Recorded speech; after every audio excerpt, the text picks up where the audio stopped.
Over 1,300 euros for a phone. There are two phones that fit the bill, the iPhone 10 and the Huawei Mate 10 Porsche design. And this video is a side-by-side comparison of the two. Before I jump into how these ridiculously expensive phones compare, I'm going to give a shout out to our sponsors, directmobiles.co.uk. They've got some amazing deals this Black Friday. Just check out the screen, head over there to see even more. And Filofax, giving tablets the world over a leg to stand on with the AnyTab 360. All right, back to these two phones. They're a similar thickness, 7.7 millimeters on the iPhone versus 7.9 on the Mate 10 Porsche design. But the Mate 10's got a more curvaceous back, I guess, so it feels a little bit more ergonomic in the hand, and it has less camera bump, though both of these do have camera bumps. Mate 10's a little bit heavier by 4 grams at 178 grams versus 174. Both have IP67 water and dust resistance. The iPhones are smaller of the two when it comes to the screen, but just by a smidgen, 5.8 inches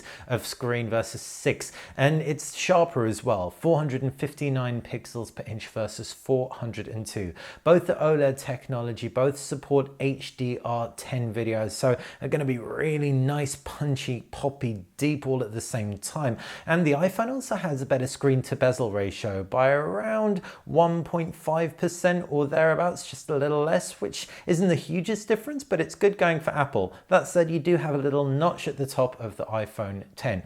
Around the back of both, you've got 12 megapixel rear cameras, and they're both dual cameras. The primary cameras are the same resolution, and you've also got optical image stabilization on both the primary cameras around the back, although the Mate 10 Porsche design has a more wide open lens, f1.6 versus f1.8. It also has a secondary camera with a few more pixels, 20 megapixels, and it's a monochrome sensor, though there is no image stabilization or optical image stabilization on that monochrome sensor. It is f1.6 versus an f2.4 secondary camera on the iPhone 10. The iPhone 10 secondary camera is 12 megapixels full RGB, but it has a 2x zoom. So optics, point and shoot, the iPhone edges slightly ahead, but if you do want to play about, get manual with your photos on your phone, then the Huawei Mate 10 Porsche design, just like the Mate 10 and Mate 10 Pro, are going to be the ones to choose. Video, it's really excelling on the iPhone here, based on the fact you can do 4K video at 60 frames per second and Full HD at 240, and that's versus a 4K regular 30 frames per second,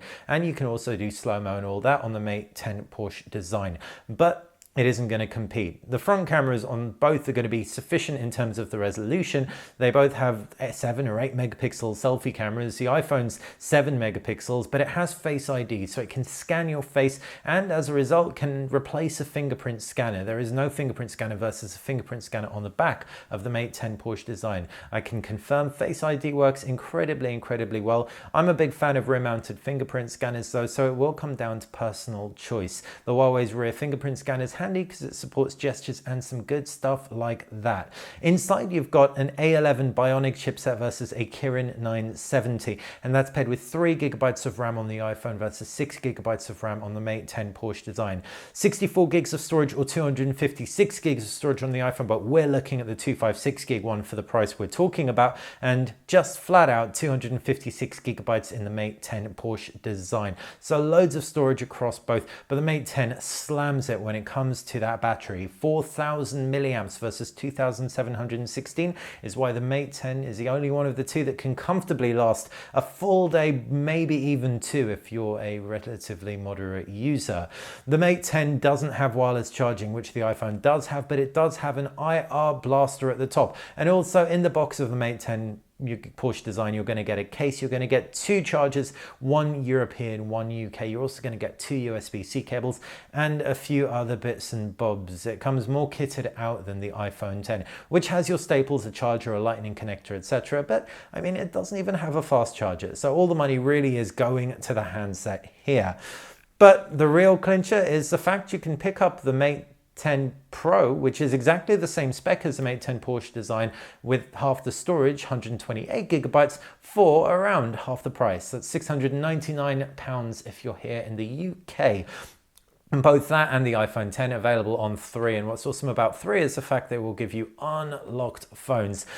So yeah, that's been a quick comparison between the €1,113 iPhone 10 256GB versus the €1,395 Mate 10 Porsche design, which is the special edition super swanky version. But of course, there is the almost identical, slightly differently designed Mate 10 Pro, which you can pick up for a lot less. Hopefully you enjoyed it. If you did, click that thumbs up button, like the channel, subscribe. It's how you stay on top of everything we do. Thanks for watching BTECT.